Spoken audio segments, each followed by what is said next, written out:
Hi, Fashion Dolls, and we're back with our second interview of the day. Today's special guest is a handsome, charming actor, fresh new face, jbpiernasjr will be joining us today, ladies and gentlemen. We just got through with our amazing conversation with actress Lanita Harris. This is the second interview. Let me go on ahead and share this to him so that we can get right into this interview. We are going to have an amazing time today, so let me share this with him so that we can dive right into this interview, ladies and gentlemen. All right, tomorrow we have Nelson Davis. He is coming back to talk about his newest film, Lady's Choice, which is perfect for Valentine's Day. So if you love All the Queen's Men, if you love Magic Mike, if you love Chocolate City, you will love Lady's Choice. So check out my stories for details. All right, ladies and gentlemen, our handsome, charming, talented, very special guest, JB, is here with us. Let's dive right into this interview.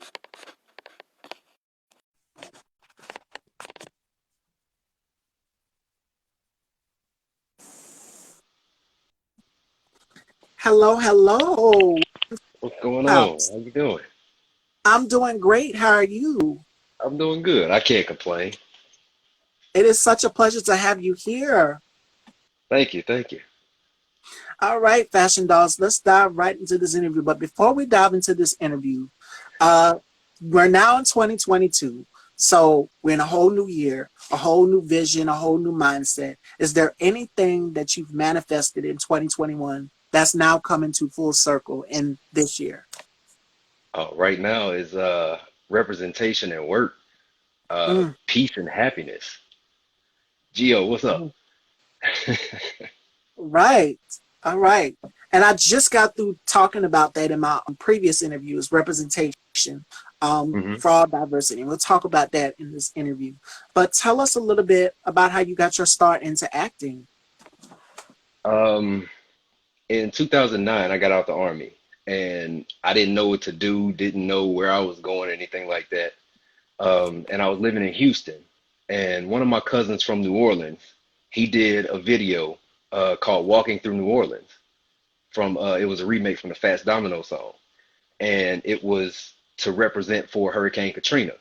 Well, I always wear a Bluetooth. Well, when I got out, I always had it in, even when I wasn't on the phone. And he just wanted, us to come and be in the family shot. But when I got there, he said that the guy that was playing the lead detective in the video couldn't make it. So he asked me to be a part of it. And I didn't know what to do or anything like that. So he walked me through how to do it because he's been, in TV shows and plays and everything like that. So he walked me through what to do, and we shot for like 2 or 3 days. And once it was done, I saw the finished product, and I hit him up. I was like, how do I get into this? So, I'm fresh out of the military, not knowing what to do, what's going on, and now this just kind of falls in my lap. So I started taking classes from there. I met with Jacarius Johnson in Houston, and I took a couple of his classes, and then I moved to Atlanta, and that's when I met Casmay. Casmay is also a music artist from New Orleans, which was weird because now I'm in a different circle, but I'm running into the same people. And she had a music video called Con Artist, and she was just asking, if anybody wanted to be in a video. And I told her, hey, I'm from Mississippi, I have family in New Orleans, so why not? So I met up with her and her huge family, and she liked my look, so she put me in Con Artist. But then she also put me in a video with Brad James.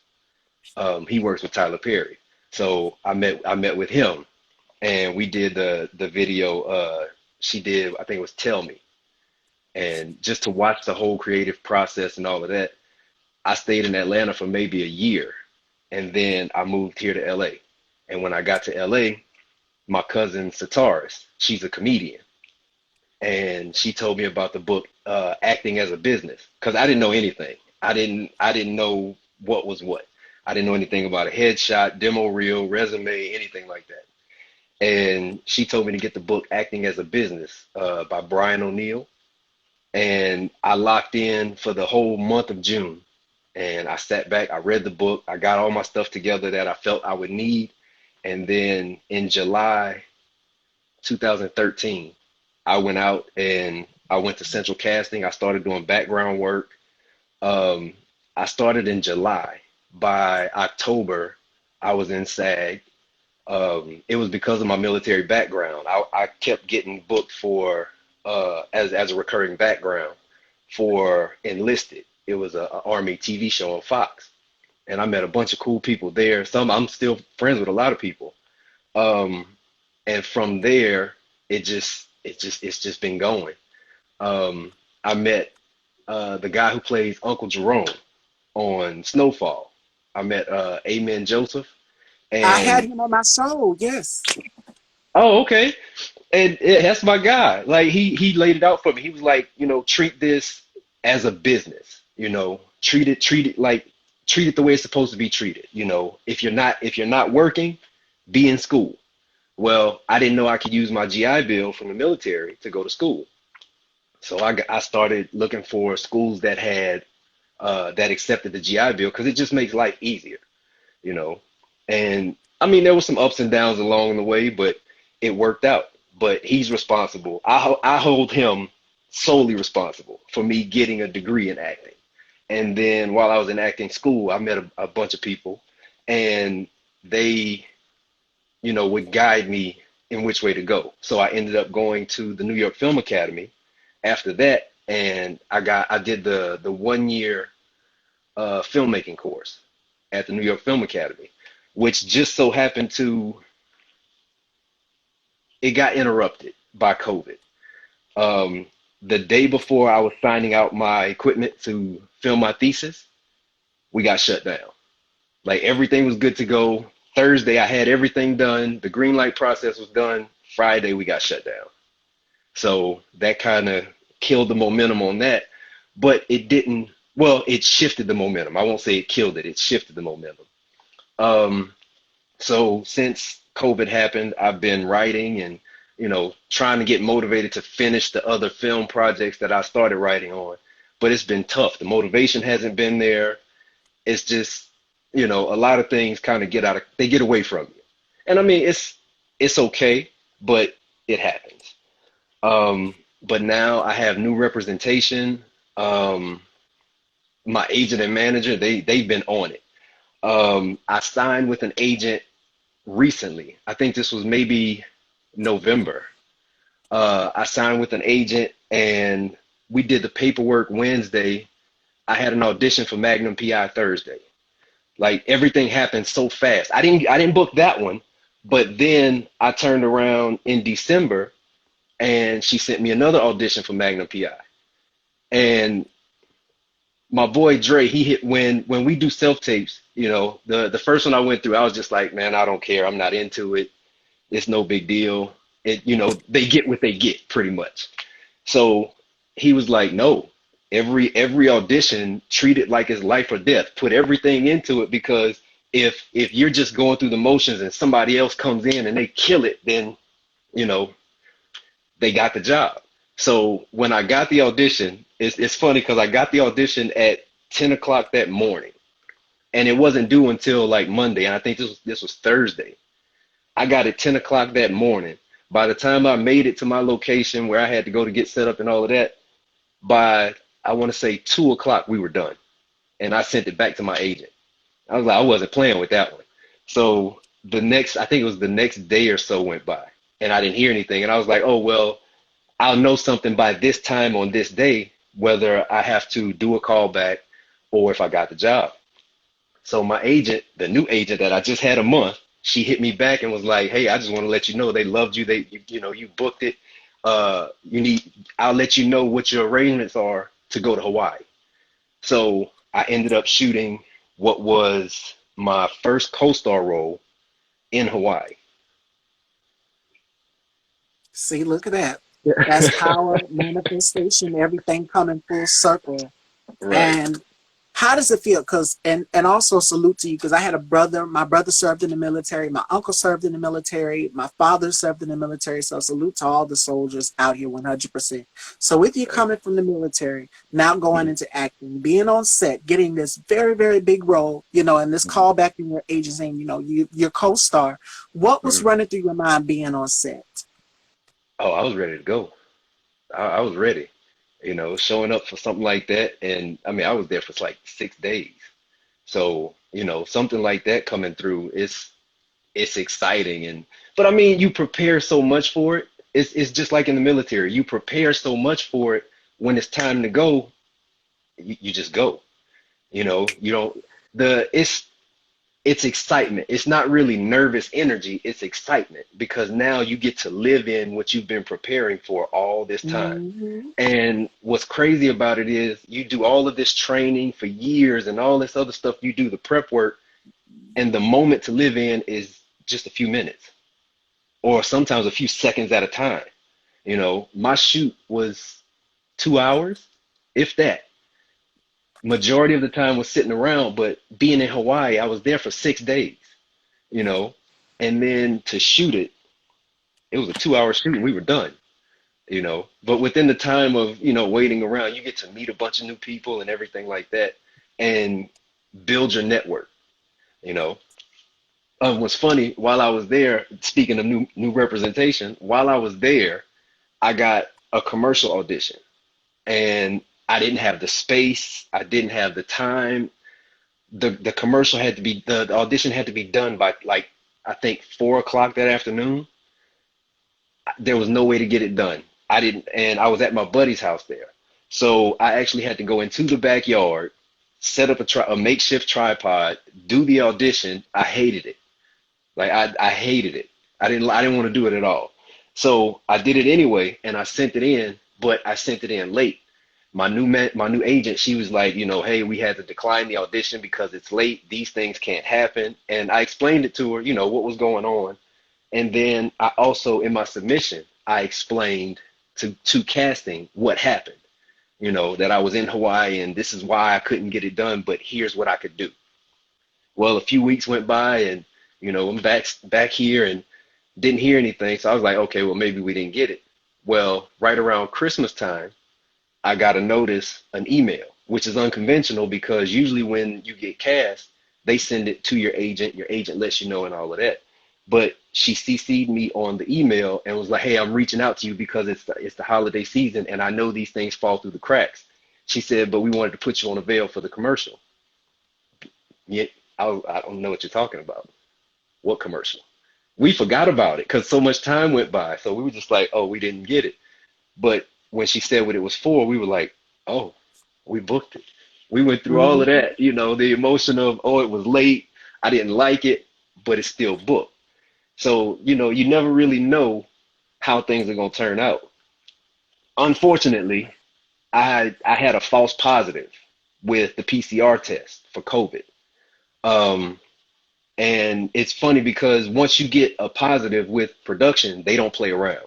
Like they send you on your way. You have to be replaced because even if it is a false positive, they don't want to take the chance at infecting, the rest of the crew. The other cast members. So, Yeah. right. So I had to get replaced on that. But casting still saw me. They still chose me. So what I've learned along the way, it's perspective, you know, perspective of the no or the rejection. And I often say now, rejection is protection. So Yes. whatever it was that didn't happen, it didn't happen for a reason. So, Natalia says, hello, buddy.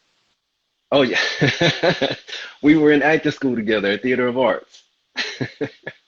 Welcome, welcome, welcome, welcome. All right, so my next question for you is because you mentioned this in the beginning of the interview is, with this pandemic going on, nobody expected this to happen. It Mhm. just came out of nowhere. It Right, took us all for a shock, for a whirlwind. right. Has it been difficult for you, being away on set, having to go through all of these different regulations and things, the guidelines that a lot of directors put into place? I mean, it's not difficult. It's just, it's tough understanding how things change so much. I'm all for shut it all down until it goes away Yes. because that's really the only way it's going to happen. Get it at the root of the issue and it's done. But I can't enforce that. I can't be the one to enforce martial law. I have to roll with the punches. I have to accept things the way they are. And, I'm also a COVID compliance officer. So, they make the rules, I enforce them. So I'm a part of it in any way I can help. You know, when once all of this started, I was a shut in. I was away from everybody. Nope, don't come around me. I don't care what your preference is, vaxxed, unvaxxed, I don't care. I was also one of the people who waited. I wanted to wait 6 months after the vaccine was out and, out in the public before I decided to get it. Um, but with those types of things, you can't make your own way and make your own rules about how you're going to conduct yourself on set because they have guidelines set up for that. And if you don't abide by that, then that's, you're going to lose a job. Absolutely, 100%. Because safety is precaution, and a lot of these shows that are returning now, they're having to Hmm. take all of these precautions, all of these guidelines, and you see them Right, giving the tests and everything. So this is right, not a game, right, literally. right. So my next question for you is, because you're also a family man as well too. Has it Hmm. been difficult, being away from your family on set, taping and things? How have you been managing with that? Um, it's always been tough. Um, I've been away from my family since like 2002. My buddy that I was with in Hawaii, he came to me and was like, "Hey, I'm joining the military." I was like, "All right, let's go." And we left. I joined the army, got accepted through waivers for my knees, and then he ended up in the Navy. So from 2002, I was gone. I went through basic and AIT, and then I went through 3 different deployments. And being away from my family is just something that I've gotten used to. And it's funny because, sometimes we get down and it's like, well, I don't have a support system, so I'd rather stay away and, not be a part of anything because I'm better by myself. But then Yes. looking back, I was watching one of your videos earlier. Um, I think it was maybe from 2 or 3 days ago. I didn't catch the guy's name. Well, I caught it, I just can't remember Okay. it right now. But he was speaking on a support system.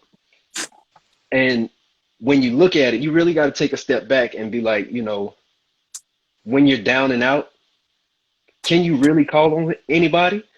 And some people be like, no, I can't call on nobody. I can't do this. I can't. It's like, no, you can't.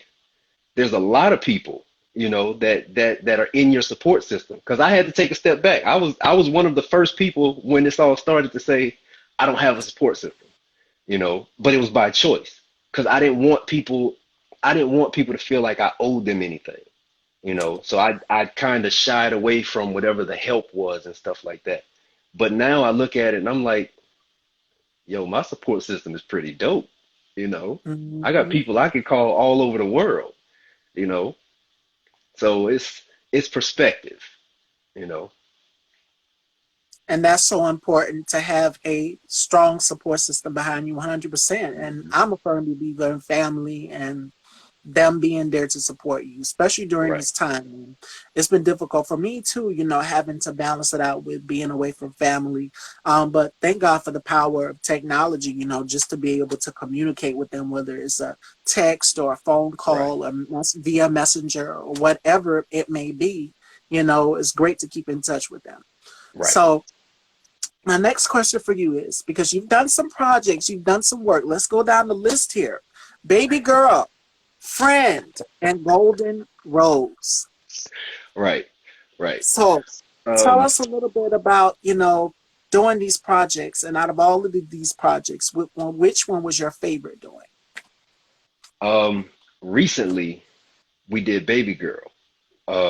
That was Don B. Welch. When I got here to LA, I met him through people I was taking classes with, and he had a theater production. And I never experienced live theater, but then to see all of these black folks on stage and Mhm. just to see the work and how it's written, the moment I met Don, I told him, I said, I'm gonna work with you. I didn't know anything about acting at all. Like I hadn't been through enough to know anything. But I told him in that moment, we shook hands, we hugged, all of that, and I was like, I'm going to work with you. After that, you know, I can't even count the number of plays we've done. I think I've been in. probably 8 since then. And we linked up right after or just before I finished acting school. We linked up because it kept being a hit and miss. He would have these open call auditions, and I couldn't make it because of school. So I had to explain to him why I wasn't there because he would hit me up on Messenger like, "Hey, you RSVP'd? Where are you?" And I was, "I'm in class. I have too much going on." But then one day he reached out and was like, "Hey, we're doing something, and I need an atmosphere on stage." And he was like, "If you can do it, you'll be paid." I said, "Hell yeah, I'm on my way." So from there, I met a bunch of cool people, and then we recently shot his first film, and he was like, "I want you to be a part of it." His cast was locked in, which I understood, but he was like, "I want you to be a part of it." So I was a PA, and just to see everything I've learned in school, to see it in motion, but to see it in motion with somebody I knew, and to see his passion and his determination and how far he was trying to take it, that was motivation enough for me to say, all right, cool. The pandemic held me down long enough, so now I'm going to get up and start making things happen. So that was one of my favorite projects. So which one do you prefer the most? Doing stage? Because when you're doing stage, and I've interviewed actors that have done Broadway and regular Hmm. stage plays as well, Hmm. and they said it is a big difference. Like when you're doing it live, when you're recording or taping a film or a show Right. live, is a big difference than versus doing Broadway and stage plays. Like it's right there in that moment. If you mess up or something happens, you have to just keep going. Right. So which one do you prefer the most working on? Right now, I mean, I think it's always going to be theater. Theater, I mean, I started, my career was, in theater school, and with that, it's just being in the moment because the audience is so into what you're doing. If you mess up and you don't let them know that you messed up, they'll never know. Mm-hmm. Unless they know this, okay, I know this play specifically, and that's not the line. And some writers, they give you the freedom to deviate a little here and there, but then you have some writers who are like, no, don't do that. And they'll say it, within the I guess the contract of allowing their script to be presented in that way. But with that, oh, it'll always be theater. Always. I've messed up on stage a couple of times. Listen, I died in a Shakespeare play. Shakespeare is already tough. But when you go up on stage and they say go up meaning you forgot your lines, they call that Uh-huh. dying on stage. Yeah, I've died. I've died.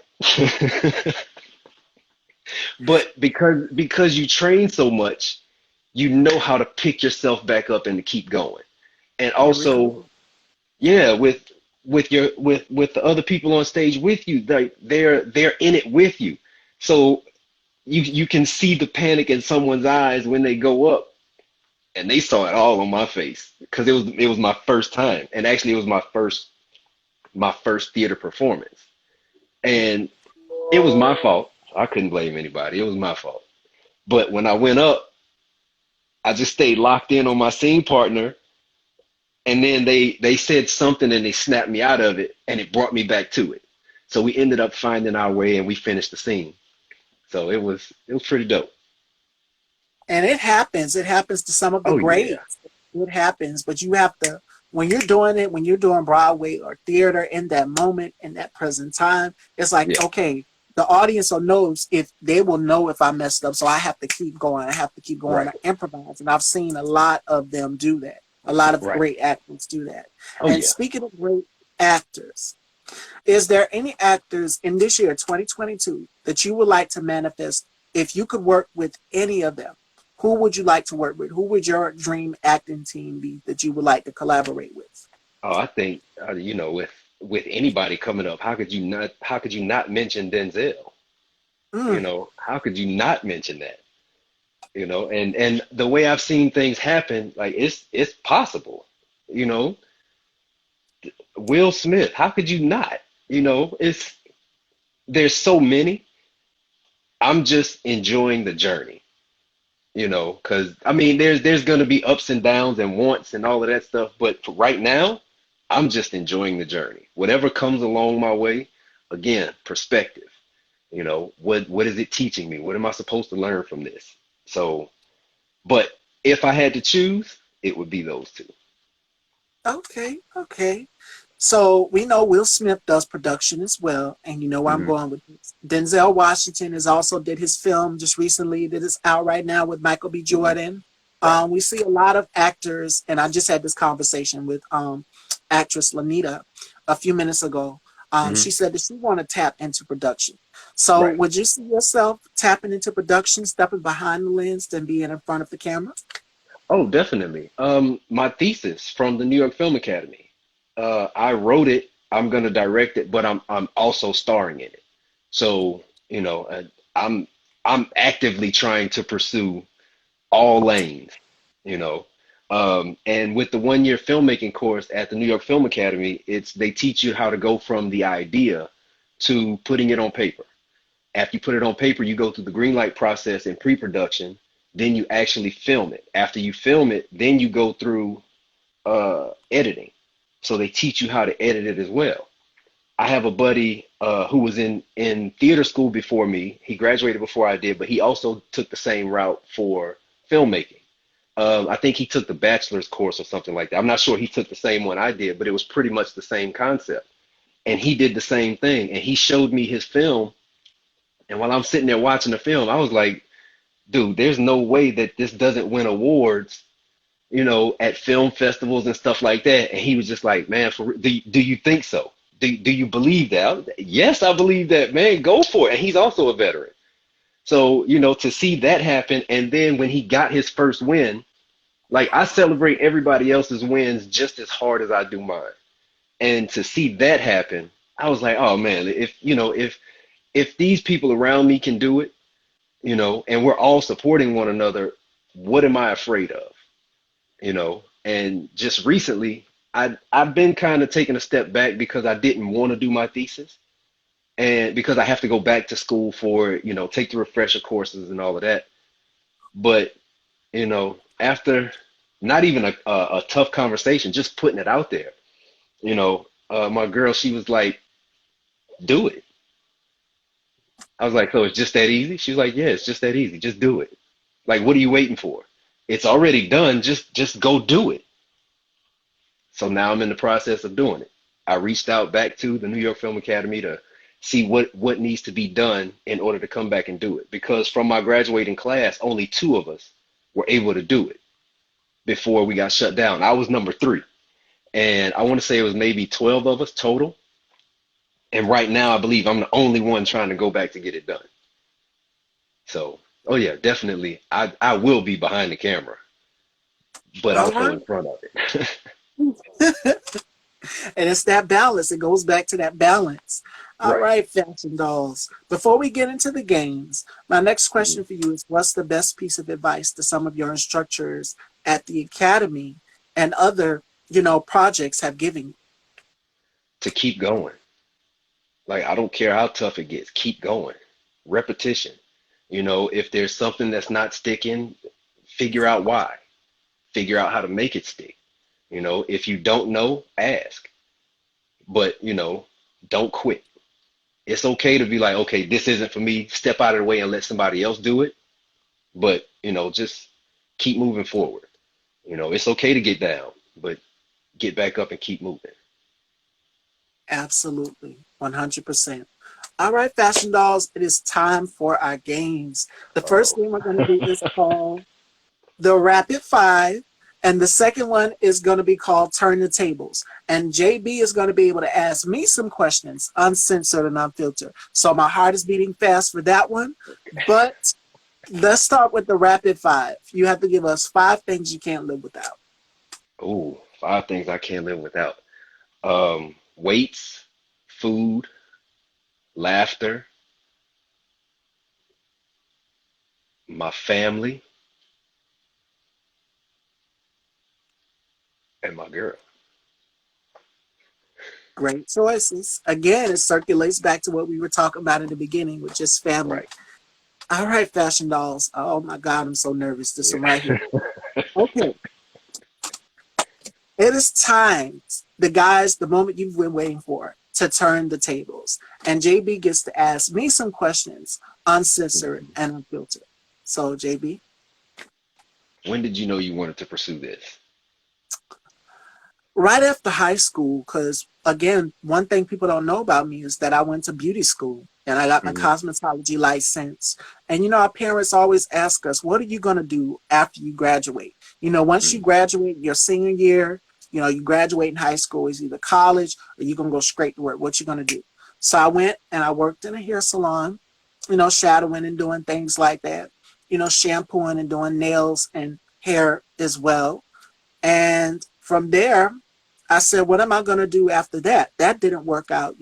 Things happen behind the scenes. Hmm. So, what am I going to do after this? I took that knowledge with me from beauty school and that experience from working in the hair salon to now, doing my own thing, from doing hair at home and just things like that. And I came up with the name Style by Stevie. I said it kicks. It definitely catches because I love fashion. I love Hmm. pop culture. I love entertainment. I love to read. So this will be great. So I started off giving people beauty tips, DIY Hmm. beauty tips. And I remember the date and the time I used to do it was January 16th and 2011. And I was very, very young. I didn't know what I was doing. So I used to always give people beauty tips, DIYs, like create your own stuff that saves money. So Hmm. I would always give people beauty tips and things like that. And then it just progressed over the years. I have friends who are also in the industry, local actors, musicians, and things. And I've called and hit a few of them up. And I said, why don't you come on the platform and promote your project or whatever it is? And as the years progressed, we got into pop culture, talking about topics, what's going on in the world, whether it's fashion, beauty, or, what's going on in the film industry or whatever. And then fast forward, because there's a history to this platform right here. This is my Hmm. baby. I gave birth to Style.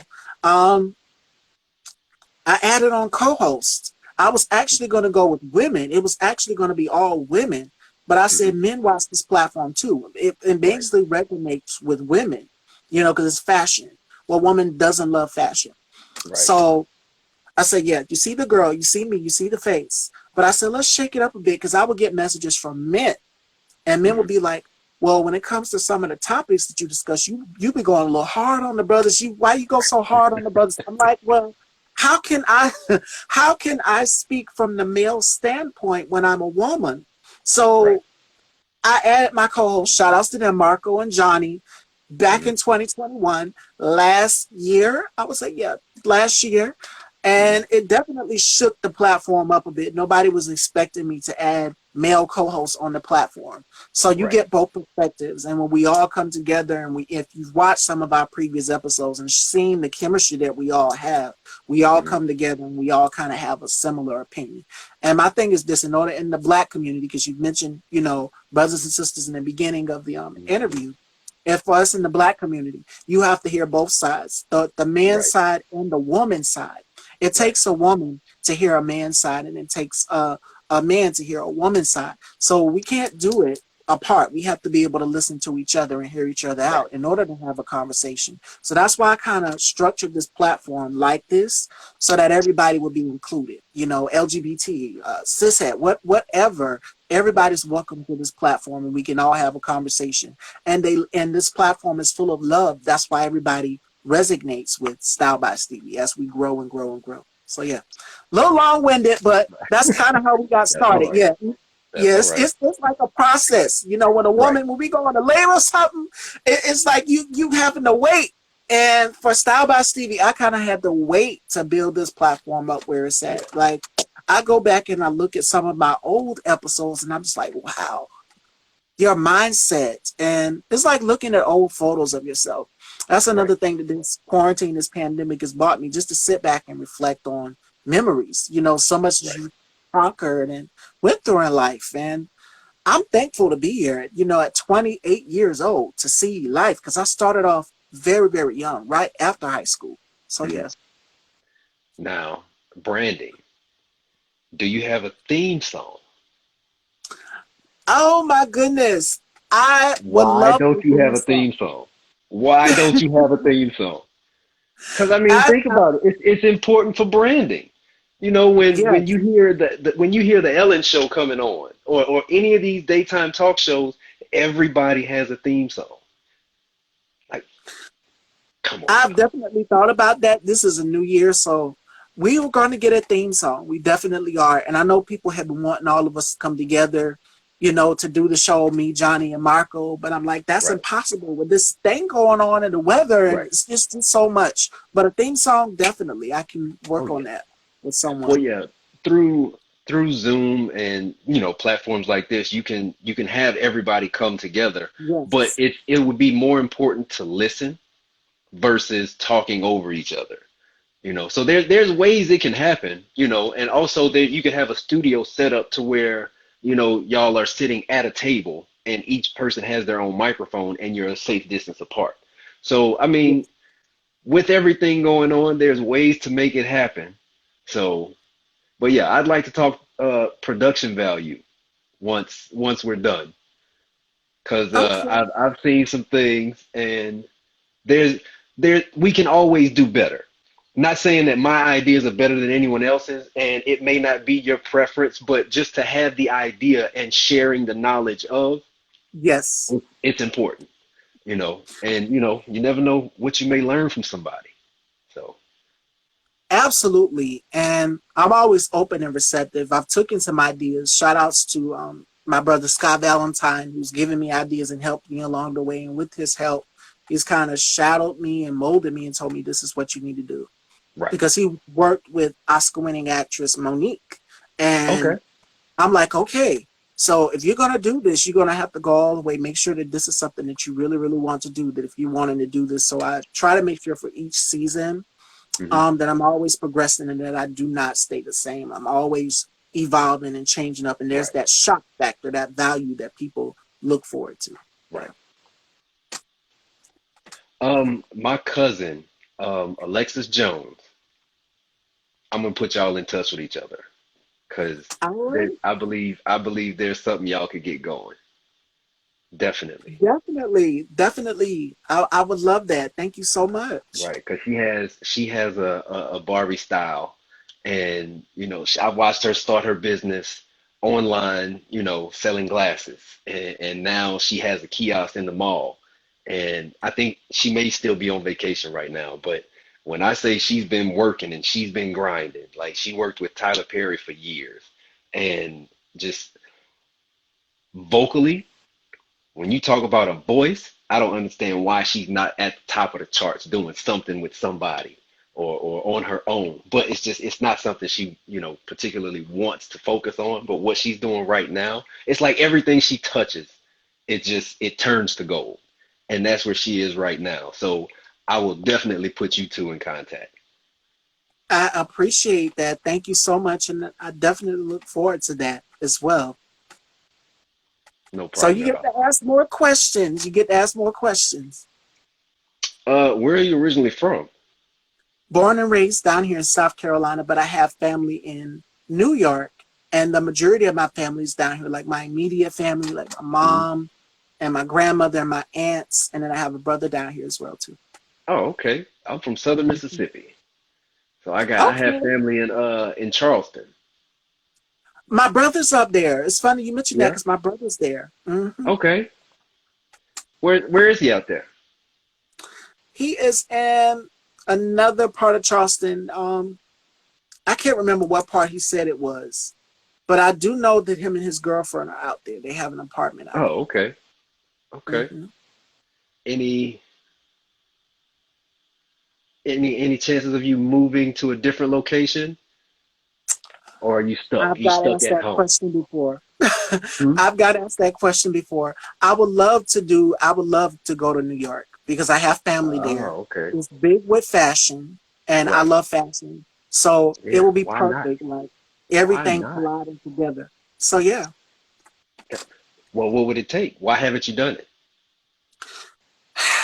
because of this right here, this pandemic. So I've just been kind of Yeah. like fretful, Yeah. kind of scared.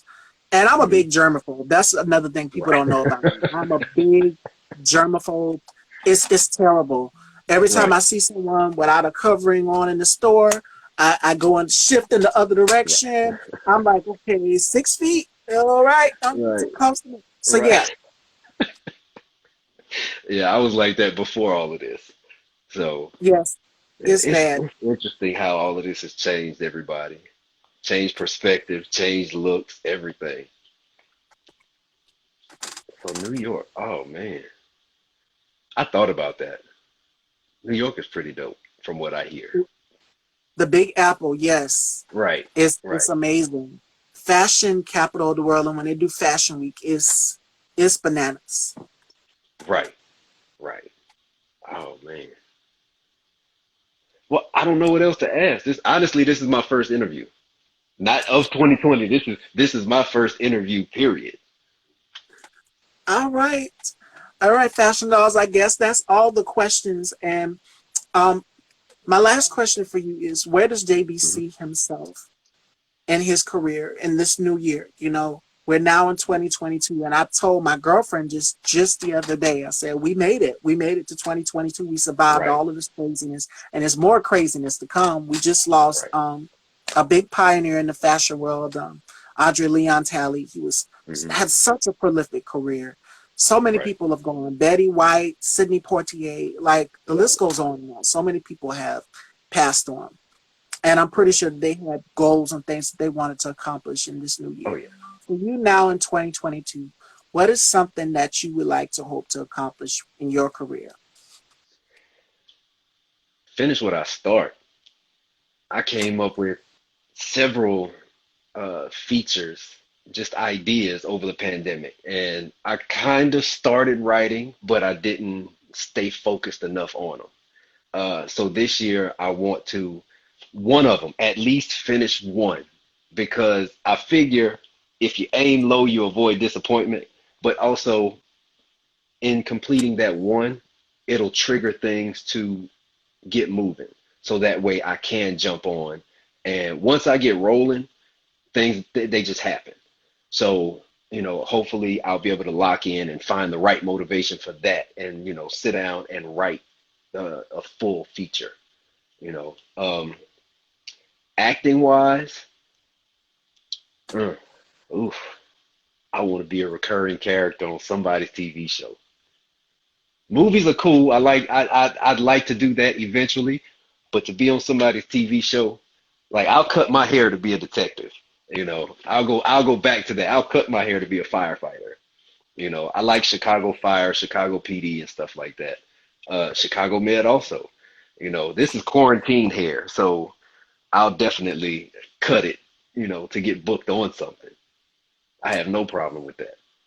You've mentioned that to me. You said when I created the flyer for this interview, you said, okay, my hair might be cut. So Right. yeah. I wanted to cut it before I came back for the commercial. Actually, before I left, I had it set up. My brother, he's a barber. My brother-in-law is a barber. So when I went home for the Christmas holidays, my intent the day I got there was to cut my hair. Because but right before quarantine shut us down, I got my hair cut maybe 2 weeks before that. It's a bald fade, top cut low. If you go to my Instagram, you'll see the pictures of it. But once quarantine happened, I got to be away from everybody and everything. So my hair just kept Mm-hmm. going. Kept And right growing. now, right. So now it's past my shoulders now. So, but I'll definitely cut it for a role. All right. And the last thing before we wrap up, is there any advice that you would like to give to someone who's looking to get into this industry, who's looking to produce or star in doing theater or television? Learn your craft. Take it serious and don't shortchange yourself. Enjoy the journey. The way I got started was it's right here, Acting as a Business by Brian O'Neill. Mm-hmm. Start there and then start reading a bunch of different plays and understanding and paying attention to performances because all of the greats, they steal. So if you see somebody's performance and you see the little nuances and stuff like that, do that. Hone it and make it your own. And, also enjoy the journey along the way. There's going to be ups and downs. That comes with everything in life. But if you just enjoy the journey, like Denzel calls it, what do you say? Sawing wood. Yep. It's a necessary part of it. So just enjoy the journey along the way. Don't get down when somebody else gets something that you didn't get. Celebrate their victory, but just keep going. All right, Fashion Dolls, let everyone know where they can find you at, where they can follow you. On all platforms, it's jbpiernasjr. No underscore or anything like that. It's just all together. Facebook is the same thing. jbpiernasjr. Instagram, Twitter, all of that. All right, Fashion Dolls. Thank you so much, JB, for this incredible interview and conversation. Your energy, just like my girl Anita's, who I just previously interviewed, is everything. So thank you all for tuning in to this great show, for both great shows, great interviews. Check out my previous interview with my girl Anita Harris, and special thanks to JB Piernas for coming to the Dollhouse today. Thank you so much, and I look forward to speaking with you again in the future. Thank you for Tomorrow, having me. ladies and gentlemen, ladies, y'all know Valentine's Day is coming up. We got something very sexy coming for you.